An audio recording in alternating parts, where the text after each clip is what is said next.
Hello everyone and welcome. Today I'll attempt to ruin your childhood and make this villain into a murderer. Why? Because shrinking the moon will kill us all.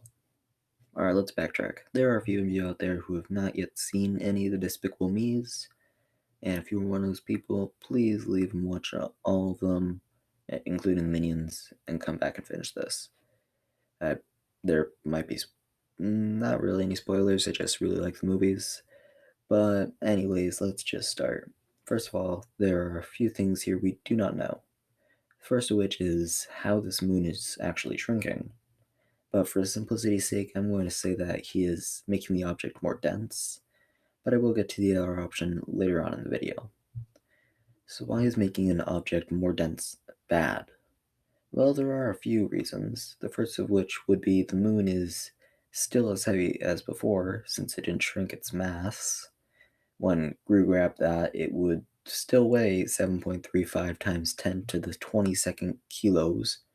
For all my fellow Americans, it is a lot more than what you were lifting at the gym.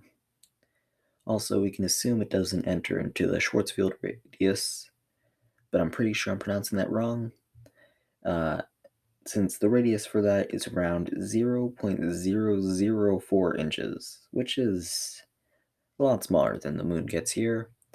And for the 99% of you who are just completely confused at what the Schwarzschild radius is, the Schwarzschild radius, not field as I used to think, CHILD, radius is basically the size of an object has to be before its gravity can't hold its mass, so it collapses into a black hole. In other words, yes, it is possible to turn yourself into a black hole if that's how you want to go out. We can also see that the moon gets pulled out of its original position, which would have the moon slowly move towards the Earth until it hits the Earth's atmosphere and starts heading towards it. Wouldn't the moon just burn up in the mesosphere, I hear you ask? Or not, in case you're not science? Well, to that, I move to what I like to call heat transfer. It takes a lot of energy to melt an object with a lot of mass, and the moon, oddly enough, I just found this out, has a lot of mass. So this part took me a lot longer than you would think to figure out if it would burn up in the mesosphere. To save you the trouble, no, it will not burn up in the atmosphere. So what would this mean for us? Well, for that we would need to calculate how long it takes to hit the ground to measure the force of the impact. The scary part is that the terminal velocity for this thing is 55 trillion meters per second, which is pretty fast. Terminal velocity is basically, in simple terms, the constant speed that a free-falling object eventually reaches when the resistance of the medium through which the object is falling prevents further acceleration, or its max speed when falling. So the moon is around 73.5 sextillion kilograms, and it's about 238,900 kilometers away from the Earth, so it would be accelerating at a rate of, oh god, 86,800 kilometers per hour. The moon would be falling for about 2.5 minutes, and in those 2.5 minutes, you would be experiencing the world's worst natural disasters ever. Tsunamis hundreds of feet tall will wipe away all the coastlines in mere seconds. When this moon hits the ground, it would exert a force of 6.3798 E plus 27 newtons. That's 6 with 27 zeros. That is equivalent of 7.624044 E plus 13 Nagasaki bombs across an area of only 4 inches. Don't worry, since the Earth won't be completely destroyed, but everyone and everything on it will be from the heat of the impact.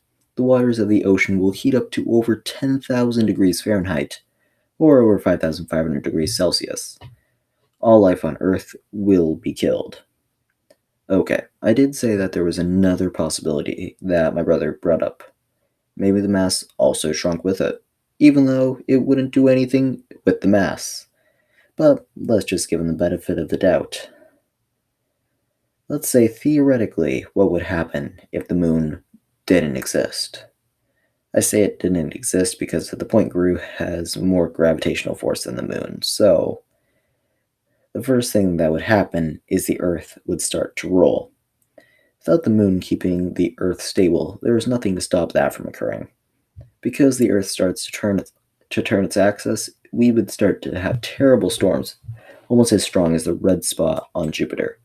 The Earth would keep moving faster and faster, making worse and worse storms, flinging people out of its own gravity.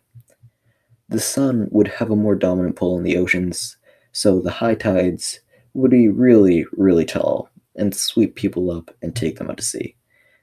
After that, we would enter a permanent ice age, and I'm pretty sure at this point there's no one alive on Earth. So, either way you look at it, everyone here is doomed.